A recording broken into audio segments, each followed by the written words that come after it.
I want to introduce you to the audiobook preaching principle. You probably know that when you listen to an audiobook, you may adjust the speed of the narrator from the normal 1.0 to 1.25 faster, 1.5 even faster, and 2.0. Now, to understand the audiobook preaching principle, listen to an audiobook at, let's say, 1.5 for a few minutes.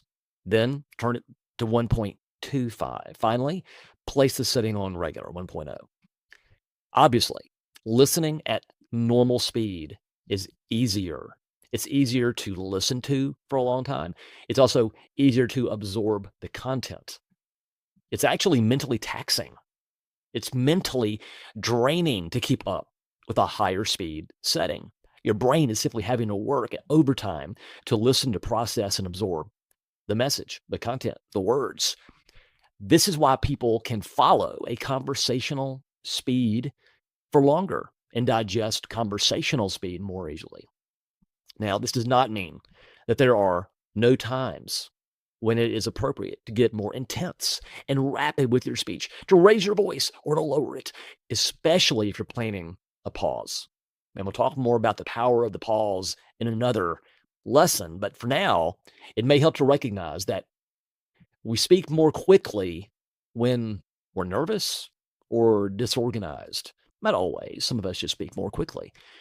But I would suggest that writing out a complete word-for-word sermon manuscript will really help on both fronts. It'll help you as the presenter know where you're going, and it will give you greater confidence, less nervousness.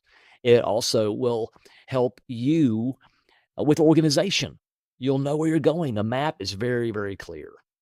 So the point is that when you know exactly where you're going in a message, you're able to slow down because a clear map will put both the preacher, the speaker, and the listener at ease as both prepare for the homiletical journey ahead.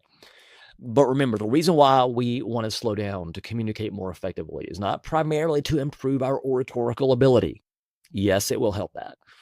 But it's that we might present clearly the fullness of God's grace in Jesus.